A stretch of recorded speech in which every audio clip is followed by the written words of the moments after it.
we're really grateful for the support of our partner GumGum on this next session, as well as their support throughout the week. And we're grateful to GumGum CEO Phil Schraeder for joining us this morning to lead this next workshop, which is titled Cookieless Targeting: Trends, Insights, and the Future of Digital Media. Phil will be taking audience questions following his presentation, so feel free to drop those questions into chat anytime. We'll tackle as many of them as we can get to. So Phil, welcome to NexTech. Thank you for being here. Really looking forward to this session, and take it away.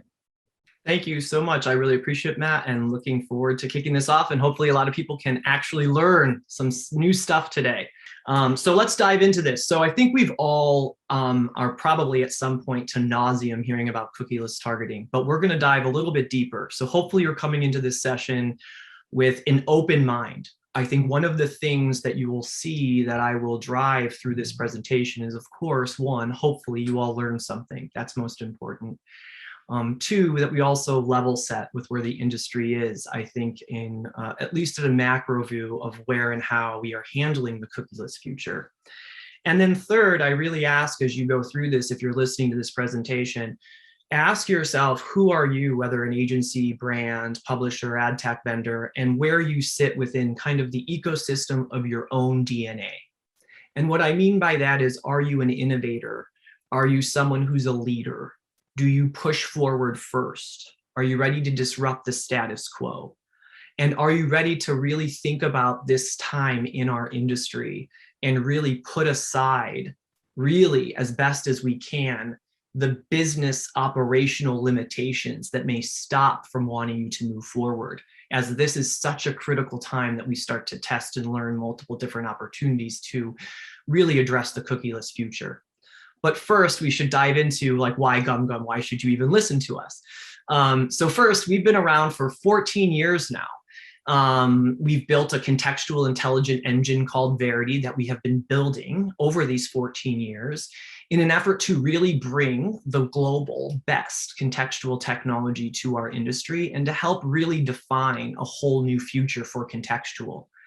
And we've done this by not only building contextual technology that's proprietary that we're going to talk about as an alternative to the cookies going away, but we have done this in parallel with driving media activation across display and video and across over 1,200 premium publishers. So it was a really great kickoff session by Asha from Dell and Chris from Jounce, because we work with 1,200 premium publishers ourselves. We're the 12th largest, I think, SSP as of header bidding. So we have the global scale. But what we will talk about when we talk about our contextual technology around why then our SSP and our reach to scale is so different and is offering something unique. And then we've been able to do this and build this technology in partnership with pretty much every Fortune 100 brand. And here are some of our clients, as well as through all of our amazing partnerships with the DSPs in which we have direct integrations from. So as we continue and we go forward, what is our vision and what is our view? Well, GumGum really fundamentally believes that we can empower advertisers to target consumers without personal data. This is across current, and I want to stress the importance of future emerging digital environments and scale. So we will talk about that as we go forward, but we're very, very excited about this. As a consumer and as a user of all things digital, as my parents are, my relatives, friends, we all want the respect of our personal data, and we would love to be able to, whether I give you approval, yes, but if not, I want you to reach me and still drive effective advertising that I want to engage with, but that doesn't rely on that use of my personal data without my permission. So first, let's discuss where we're at in the current state. I think everyone knows this, right? User privacy is eating up the addressable web. We know on Safari, things are set to expire as early as of 2017. We know Firefox is blocking third-party cookies by default. We know Apple just has turned off everything pretty much already from the beginning of this year. And we know that users right now in how we target cookies, really you can only reach 65% of them on desktop and 35% across the mobile. But the biggest future state impact is going to be, of course, Google in 2023, as we're aware that obviously they've pushed that date to 2023, but you're going to have less than 5% of the ability to be able to target those users via cookies once that goes into full effect.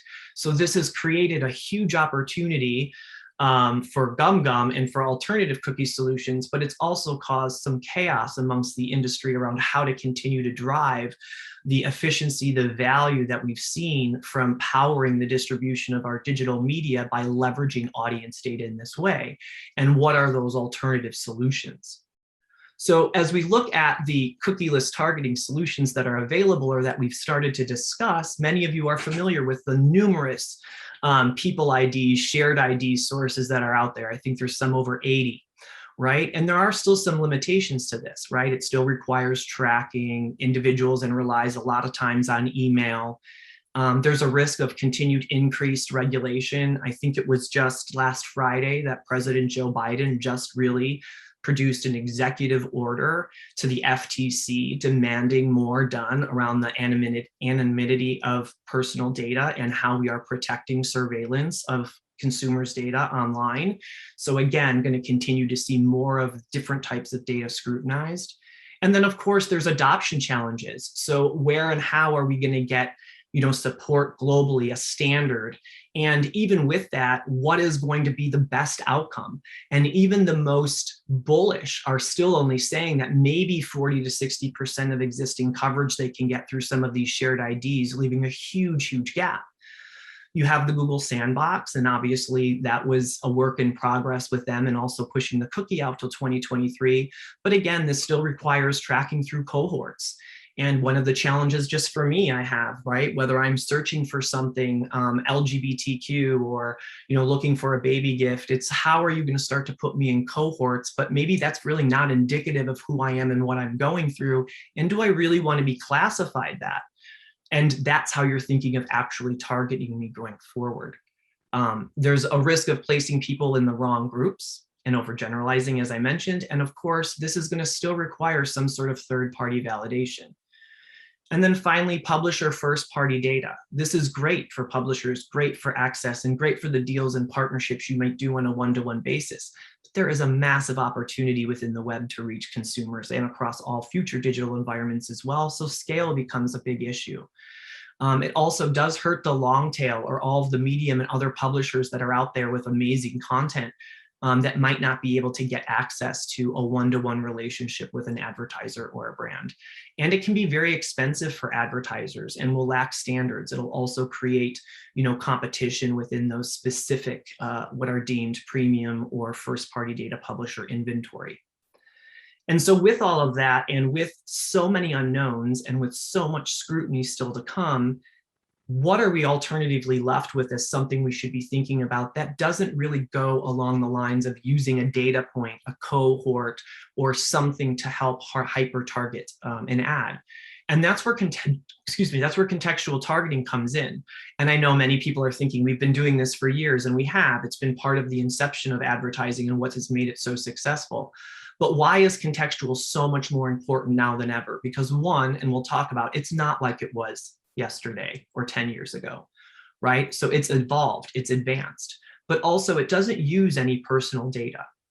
And although it's not always as accurate as knowing the information about the user, it does understand the content to deliver an experience that should be seamless and respectful for the user in which they're currently engaging in whatever digital content at that time.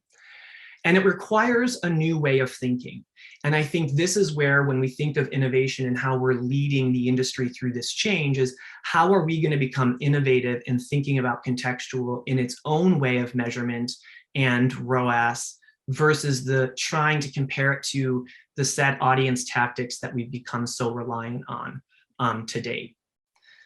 So first, this is a bold statement, but I always now feel very confident in saying it is how are we at GumGum leading in contextual?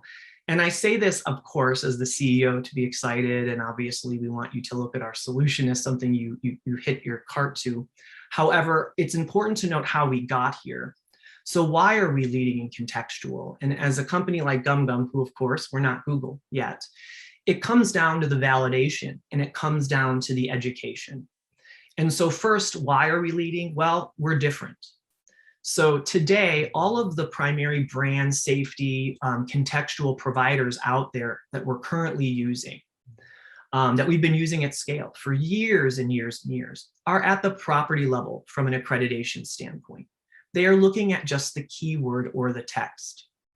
And it doesn't look at the images. It does not look at video, and it does not take into account audio. So this has left tremendous gaps and a tremendous big issue with how our industry is looking at contextual as a solution going forward. And so for GumGum, we're so excited because we are the second after YouTube, just a couple months after, of getting the content level accreditation through the MRC. And why does that matter? Well, it looks at keywords and texts, it looks at images, it looks at videos, it looks at audio, and it works across all digital environments. And when you do that and you look at content level to the way we have been talking about this, right? Imagine yourself not just now in a web page, not just on video, not just in CTV, but even future state. Imagine emerging future state digital environments.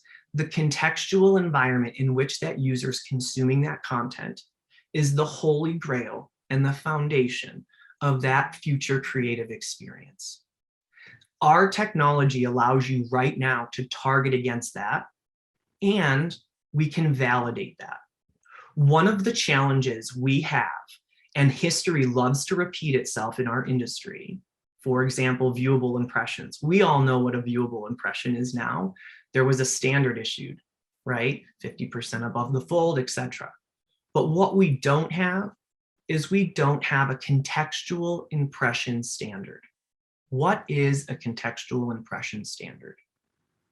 We don't have one, just like when we didn't have a viewable impression standard. So what did that do? Every provider, every tech partner, every high impact producer, every ad media activation partner was viewable. Unviewable, unviewable, unviewable. Contextual, we are repeating itself. With no contextual standard, everyone is contextual. I'm sure you can write down, if I were to say raise your hand and everyone were to raise their hand, does everyone say they're contextual? Everyone? Yep, that's it. So we don't have a contextual intelligence standard. So why does the accreditation of content level for GumGum matter? And why does the validation of third-party bake-off results done by Dentsu as an agency without GumGum pulling the levers to show the accuracy and the value of how our technology was superior to the incumbents in driving accuracy is what we have to rest ourselves on in lieu of a contextual impression standard. So between content level, number one in contextual in the sense of performance, engagement, lower cost per viewable impression, and more memorable. We've also produced the Contextual Insider for years and have been producing the most content around contextual, staying at the forefront of what we are best at. So now with that, what is the future state of contextual and how do we see it? So as we know, we don't need to rehash. Cookies will be deprecated, brands no longer will be able to reach target consumers using identifiers. It becomes the wild, wild west. And then in the meanwhile, formats arise and everything keeps popping up at different scale. So we believe why contextual and why content level understanding and technology is key is because we believe the future of our industry goes back to creative. We believe at some point in time, right, creative is where we're going to spend our energy, and our technologies in contextual are going to understand all of the current and emerging digital formats, and within those then determine and create in real time in advertising experiences that's placed in knowing where it will make sense within that content and then ultimately will drive the most engagement. For example, we've all seen the emergence of Pelotons. We know VR is coming. We see the emergence of gaming. These digital environments are popping up left and right. And guess what happens when ads start to go in there? They can't be disruptive. They can't just be based on that person. They need to understand the content and the environment so it can seamlessly integrate into that experience. So take the creativity, Build what it is you want to say, what you want people to know, what you want people to feel about your brand, and let the technology of content distribute that amongst who your target audience is without using their data across all of those emerging and current digital environments. That, we believe, is fundamentally the future. And so if that's the future, we need to start fixing why we're lagging. So we need to bring contextual to the next level. There is this heavy reliance on keywords. That is so frustrating, because why does an article like killer keyline pie get blocked because of the word killer? It's a perfectly great piece of content to be reached by an advertiser. And what are we doing when we say that? I touch upon this again. We're dictating to our publishers, to our content creators, how they should produce. We are muting their authentic voice by saying, don't write killer keyline pie because you're not going to monetize. So change how you would be creative. I use the word slay all the time, right? Like, let's slay that. You slayed that as slang. I can't use that in something I might want to write creatively because it's going to be blocked. We need to do better. And if we look at the entire environment, we would know killer and slay are not relevant to brand safety issues as we historically have gotten comfortable with. The other key thing, we need to remind ourselves that verification and contextual have a conflict. There are brand safety providers and verification providers that all of you are using, that you are also using for contextual. That's a conflict. Are you verifying? And are you helping to identify where there are environments for me to make sense to serve my brand message? And if so, thank you for that. But I need to work with providers that are known and drive and focus on targeting or capabilities to understand that environment, who can actually help you curate brand suitable, understanding of that content, versus it be the same person who's saying what's suitable and what's safe. That's a conflict. I kind of liken it to your auditors running your company. That wouldn't fly, and I don't think this should fly again either. We've been okay with letting our contextual data provider also be our verifier. Seems a little odd to me. And then, as I mentioned, there's just the lack of standards for contextual impressions. So there is no standardization methodology for tracking accuracy of impressions delivered through contextual tactics. So with no standards, what are you going to do when you're looking at partners and evaluating them? I hope you're going to look at third-party validation and accreditations that have been granted by governing bodies within our industry. So that's the lead into how we make contextual a part of our future and take it to the next level. Is it needs to be looked at as technologies that are accredited and standardized. How do we do that?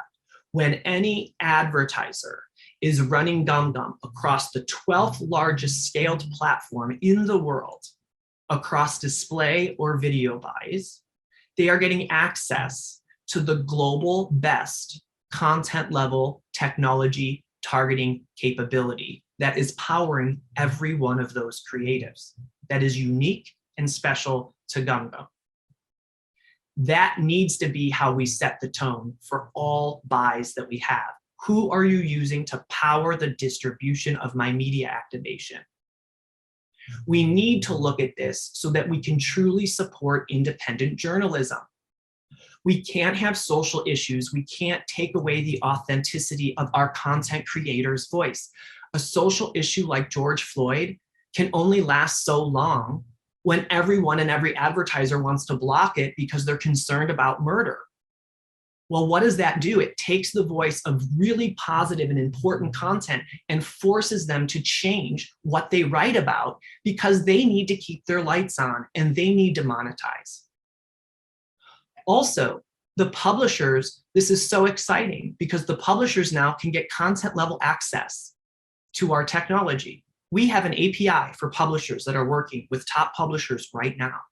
And that is helping them to understand how contextual can be part of their go-to-market strategy and help them open up and unlock inventory and dollars around non-endemic parts of their content, which are huge. And so the key for this is that the methodology matters.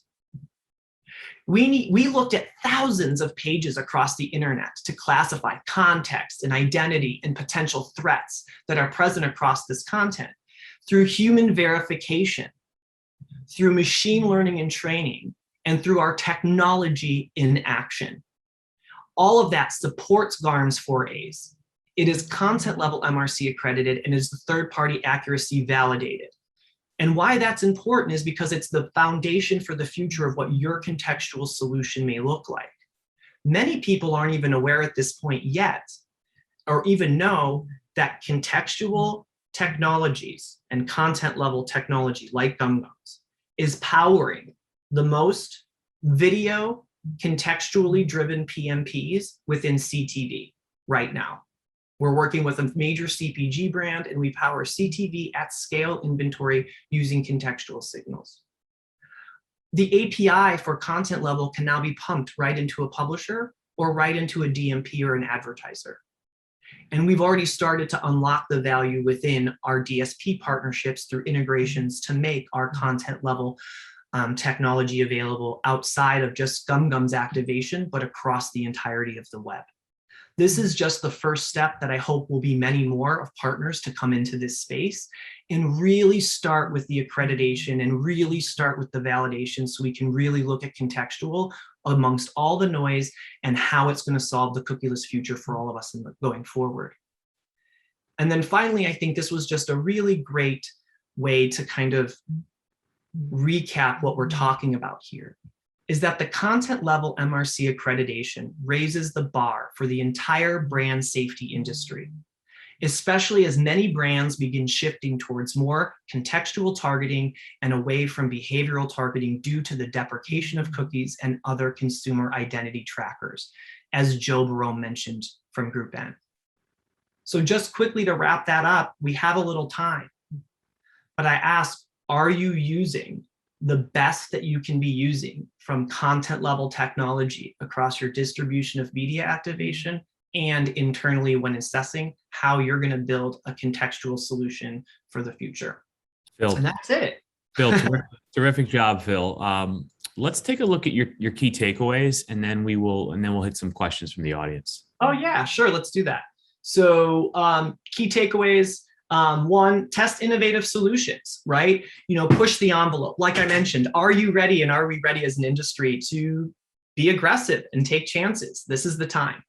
And so let's push the envelope, get rid of the red tape. You can't let business rules stop you from working with innovative partners. It's how you're going to move forward, right? Second, demand that you have accredited and validated vendors. If you're working with a high impact partner and they say they're contextual, you ask, is it accredited? No, yes, okay. If it's not, do you use a third-party partner? Okay, are they accredited? What level of accreditation? We need to ask the questions and then not ask for case studies that they've ran for, ask for case studies that have been run by a third party so that you can understand in lieu of a contextual standard impression definition, do you have that? And then really, really push and question your antiquated methodologies and really ask yourself, are you doing contextual the way you were 5 years ago? If so, then you're antiquated and that's just the reality. And you need to start actually incorporating a contextual solution or thinking about a future state of one yesterday. Perfect. All right, listen, we've got a few minutes for questions, Phil. I'm going to come right out of the gate with a tough one for you. A number of folks asked this. Where's the hat from? Great question. So I actually have been in Key West, Florida during the quarantine time, and there is a wonderful, long answer, local shop.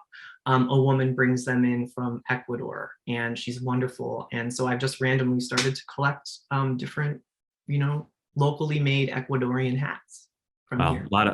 It's a fan favorite for sure. Okay, so, good. Nice choice. And Key West, I would imagine there are worse places to spend. Yes, there are.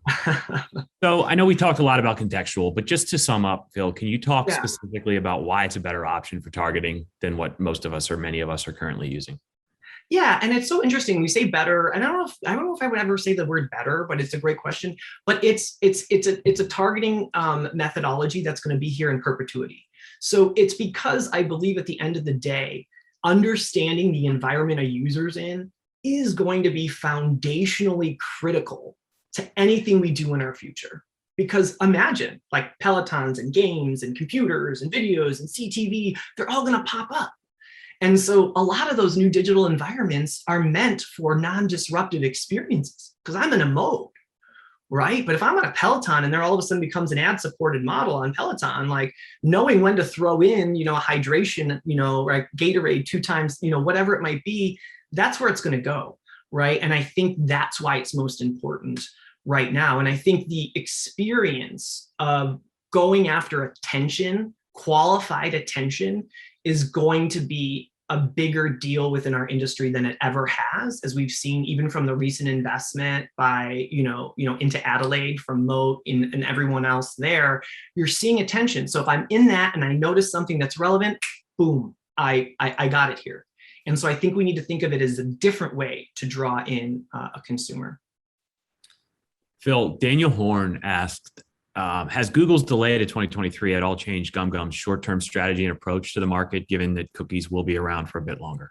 Oh my God, this is a great question, because we've been like, everything. We've been working on this for 14 years. And we're like, the cookie's going away. And we were like, the barn was open and we're like, come under our roof. We have the best content level. And then they announced it. We're like, And then I was like, do I feel good about this or do I feel bad about this, to be honest? And I kind of felt like no change, because what this did allow us to be able to test with our partners. I think the biggest thing for us is it gives us more time to educate. People don't realize that our contextual content level accreditation map is available now, API to publishers, working with key publishers.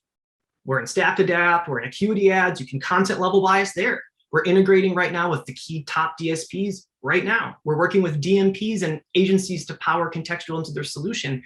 So we were rushing, right? We were rushing, and now we have time to stop, and we can continue now to really be thoughtful with them to test.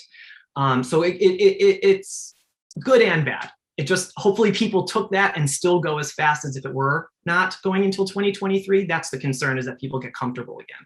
And we just don't want a repeat of what we were just about to go through. Right.